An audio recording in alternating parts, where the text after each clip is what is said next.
All right, today we're going to pull back the curtain on how AI actually remembers. We're diving into how it learns to process information where the order isn't just important, it is everything. It's kind of like trying to understand a story from beginning to end, not just as a jumble of words. Let's get into it. You know, it all boils down to a question you probably run into every single day. I mean, have you ever stopped to think about how your phone just knows what you're going to type next? Or how a chatbot can actually keep up with a conversation without getting totally lost? It feels a little like magic, right? But it all comes down to understanding one core concept. And that concept is the sequence. The entire secret to an AI's memory, its ability to learn and predict, it all hinges on how it handles data, where the order is the whole point of the message. So, what is a sequence really? Well, it's any set of data where if you change the order, you completely change the meaning. I mean, think about it.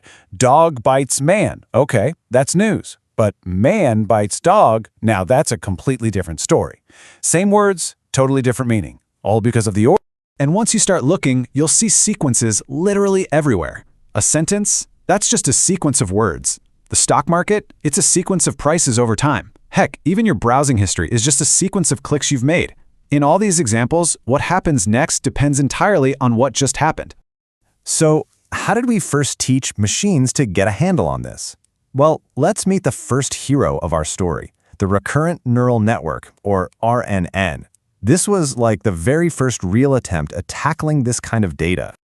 The core idea behind an RNN is something called the hidden state. The best way to picture it is like the network's internal monologue. It's running commentary on what's happening. So with every single new piece of information, it kind of mixes it with its last thought, creating this constantly updated moment-by-moment understanding.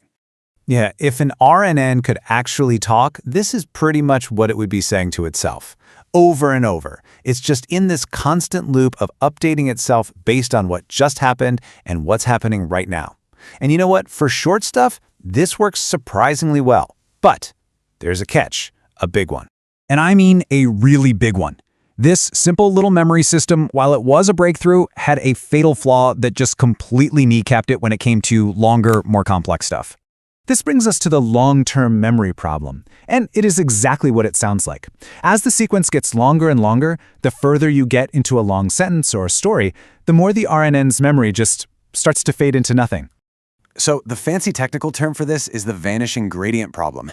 But honestly, the best way to get it is to imagine you're whispering a secret down a super long line of people.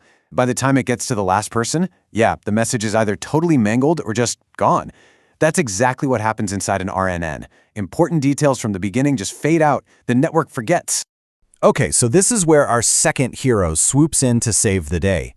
To solve this crippling memory problem, researchers came up with the Long Short-Term Memory Network, or LSTM. It was built from the ground up for one reason: to remember important stuff for way, way longer. So how in the world does it do that? Well, the best analogy for an LSTM is a really smart notebook. See, it doesn't just blindly write everything down. Instead, it has this brilliant system of gates that act like a bouncer for its memory. They actively control what gets in, what gets kicked out, and what gets shared. Okay, let's actually look at these gates. First up, you've got the forget gate. It looks at the old memories and basically asks, hey, is this still relevant? If the answer is no, poof, it's gone. Then you have the input gate. It looks at the new stuff coming in and decides, is this important enough to write down? And finally, the output gate decides which piece of its memory is the most useful for whatever it's trying to do right now. It's a meticulous editor for its own brain. And the result of all this, it's incredible. It means LSTMs can actually hold on to crucial information from way, way back at the start of a sequence. Now the AI can actually remember that a character's name from Chapter 1 is important when they pop up again in Chapter 10. The long-term memory problem was basically solved. All right, so let's put these two head-to-head. You can really see just how big of a leap this was. And wow, the difference is just night and day. You can see right away, RNNs, short-term memory. They're terrible with long sequences. LSTMs, they were built for long-term memory and they handle long sequences beautifully. And that killer problem, the vanishing gradient, LSTMs basically solve it with that gate system we talked about. Yeah, they're a bit more complex, but the power you get in return is just massive. So why should you care about any of this? Well, because this technology is literally everywhere. It's what's powering the language translation in your apps. It's the smarts behind the chatbots you talk to. It's how your phone understands you when you use voice commands. It's even analyzing stock trends and spotting weird activity in system logs to prevent failures. Look, if you're going to remember just one thing from all this, make it this. An RNN is like having the memory to recall the last sentence you just read. But an LSTM is like being able to remember the entire plot of the book